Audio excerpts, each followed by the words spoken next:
Hey, you ever wondered whether or not your LLC needs a bank account? Well, in this video, we're going to be addressing that exact point when we talk about when a bank account is necessary for your limited liability company. All right, let's get started. Okay, so here's the thing that you talk to a lot of different people about setting up bank accounts for LLCs, or you look at videos on the internet, and they kind of range all over the place when it comes to determining, is a bank account necessary for your LLC?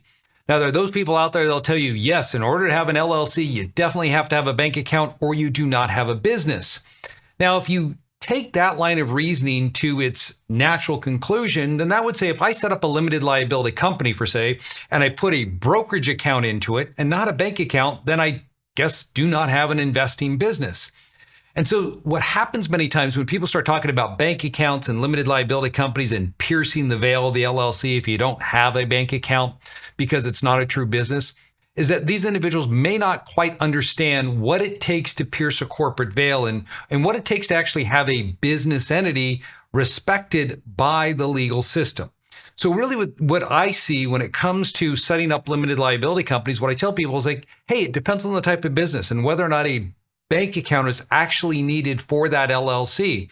And so I look at bank accounts for LLCs not from the standpoint of legitimizing whatever business enterprise I'm engaging in. It's more from the standpoint of, do you need it in order to conduct the necessary activity that you're looking to do through that particular business? So let me just show you some examples of what I'm referring to here. So most of this comes up in the real estate context. So assume that I have a few LLCs set up like this, and each of these limited liability companies have a rental property inside of them. Now, oftentimes in the structures that I create for my clients, and what we do here at Anderson, we like to have things inside of a Wyoming LLC. You'll notice from my other videos, I refer to this blue box as a Wyoming holding limited liability company. So each of these real estate special purpose LLCs are all owned by that one Wyoming LLC. Okay, so herein is where we need to determine, do you need bank accounts for all four of these boxes? Well, it would depend on how you're running your business. So in this particular case, let's assume that this investor right here, we'll call him Fred. Fred lives in Texas, but he invests outside the state of Texas. So he has a LLC set up here in New Mexico. He's got another one set up here in Ohio, and this one's set up in Illinois. So he has three different rentals in various states. Now, obviously, if Fred's living in Texas, he is not self-managing those properties. Typically, Fred would be using a PM in each of the states to handle these individual properties. So since he's not there, he's not collecting the rents, and you have a property management company handling all this for you, it really gives Fred some latitude in determining where the rents can be collected for him. So in this particular case, a lot of our clients will choose not to create bank accounts for each of these individual LLCs. Now, why do they choose not to set up the LLC bank accounts? Well, because the LLC owns the property. So it has an investment asset in it. So it checks the business test. Yes, it's a legitimate business because it has an investment asset. But it doesn't need the bank account because the property manager here is the one that's collecting the funds and then remitting the owner statement with a wire every month back to the owner. So in this case, the way I've actually run my own business, I'll have the PM issue the owner statement and the wire back to the Wyoming holding company. So this is the company you definitely need a bank account for. These up here are going to be optional accounts, whether or not you want to use them. Some people who choose to set up accounts up here at this level will typically do so because it makes it easier for them to compartmentalize the income and expenses associated with each property. But if you're using the technique that I'm sharing with you right here, where you're running everything back to your holding company, that's going to necessitate that you have really good books and records, that you're using bookkeeping services, or you understand this yourself and you categorize everything in QuickBooks, because when you receive that owner statement, when it comes into your Wyoming Holding LLC, you definitely have to have a set of books for each of the red boxes. So you can track all the expenses and all the incomes, the CapEx and that stuff that goes into those individual properties. So that is important to have down here at the blue box level. And so you can have one bank account, and these are just optional. There's no need to have a specific account for those because you're not collecting any activity there. And the example I've used in the past is, in certain portfolios that my partner and I own, let's say that our PM is managing 40 properties.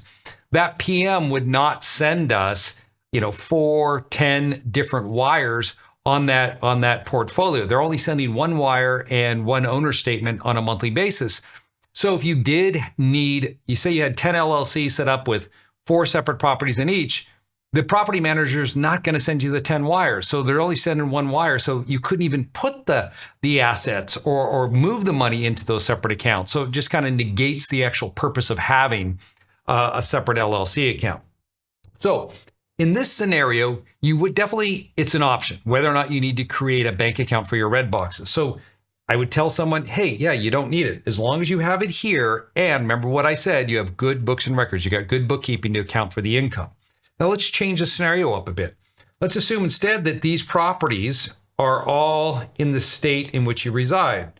So this gentleman resides in Texas, so I'm going to set them all up as Texas LLCs. Now they happen to be in his hometown, and he is a hands-on property manager. He's applying for rep status and he wants to maintain that. So he's out there working with the tenants. Now this changes the dynamic. So in this scenario now, if you're self-managing properties and you have them in LLCs like this, and you're doing it in your individual name, as the manager going out and working on these houses, that's where I would recommend you create a bank account for each limited liability company. So I definitely would create 1, 2, 3, 4 bank accounts, because you're always going to need one at the blue box level. So when you're thinking about LLCs in the blue box, you'll always put one there. The red boxes are the ones that are going to be optional. So what we could do here, if you're self-managing, you would have one red box LLC account, definitely required. Now, why would you do that? Because you're going to have the tenants pay the red box directly. You never want a tenant, note this, all right? You never want a tenant to pay your blue box. They will never interact with that blue box because that Wyoming LLC is not conducting business in the state where the property is located. So it does not collect rent. That is a major mistake that I've seen made by real estate investors who, try to set up something like this on their own, and then they have their tenants paying their Wyoming LLC and they have properties in New York. You're just creating a potential problem for yourself down the road. So in this scenario, then you would need one bank account per company. Now, a way to get around that, again, if you want to minimize the number of bank accounts that you're using, well, obviously consider creating your own property management entity. So here's what you could do in this scenario. So rather than being the individual property manager yourself, what you would do is you would set up, maybe it's an LLC. I like to set these up as either a C Corp or disregarded entity, depending on whether or not we're looking to reduce taxes. If taxes are not a concern for you, disregarded LLC. I've got videos on this, and I'm going to be cutting another one shortly on setting up your property management entity. But anyways, you'd set up an LLC. And then this LLC is now performing that management function. So it's the entity dealing with the tenant. So Fred is up here as a manager of his LLC. Now in this scenario, the tenants would be paying the LLC directly. So all the funds are collected at this management level. Now we're back to that scenario that I started out with, where you had the out-of-state property manager and issuing back the one wire on a monthly basis with the owner statement. This is what you're going to do here. You're going to prepare an owner statement and you'll send the money down to your Wyoming blue box. And again, now we can avoid having separate bank accounts for each of those red boxes. But again, going back to the bookkeeping, remember, you have to have good books and records somewhere so that if somebody did look at your overall business and they wanted to challenge it and say, oh, it's just one common business enterprise here, we're going to ignore the corporate form, you could show, no, I keep great books and records to segregate all of my investments from each other. And so I am internally tracking that. So if you're ever approached by, say, an attorney or someone else, many times they're not attorneys, and they tell you, nope, you can pierce a corporate veil if you don't have a bank account, that is not true. There's not a case out there that I've ever come across where it said if an LLC doesn't have a bank account, you could pierce that entity and then go after the owner. And if somebody tells you that, say, show me the fact pattern. And if you ever want to look at the fact pattern, remember, you have to look at it with that in mind, that the sole reason for piercing it was because there wasn't a bank account. And see, this is where people sometimes, do not tell you the whole story. They won't say, oh yeah, but the LLC was also committing fraud on the general public. And that's not the reason why they pierced the entity. It's because it didn't have a bank account. No, it's because that was just another indication for the court to throw in there and say, yeah, and we're going to pierce it for this reason as well. All right, now this is in the real estate context. Now, what happens if we're not in the real estate context? Instead, I've created a business here. And let's assume this business is a management service organization that I've set up to manage my rent or my medical practices. So I set up an MSO to manage those. So now we have an active business that we're dealing with. So this company right here definitely needs to have a bank account set up because it's going to be conducting management activities of these various other enterprises that are going to be paying it money. So again, as I originally started off with, is that if your business is going to be creating or engaging in some type of activity where it's receiving funds for the services that it is providing, you're going to be setting a bank account up for that. So generally, overview, what I would tell you is this: if it's a passive activity, then you can just go through an analysis and determine, do I really need that account, or do I have some other structure or part of my structure that would allow me to collect those funds? If the answer to that is yes, well, then maybe you can cut down on the number of bank accounts that you're setting up, because I get it. Having a ton of bank accounts can be a bit of a headache. Plus, there's fees many times that come along with that when you open these accounts up and you don't maintain minimum balances with the institution.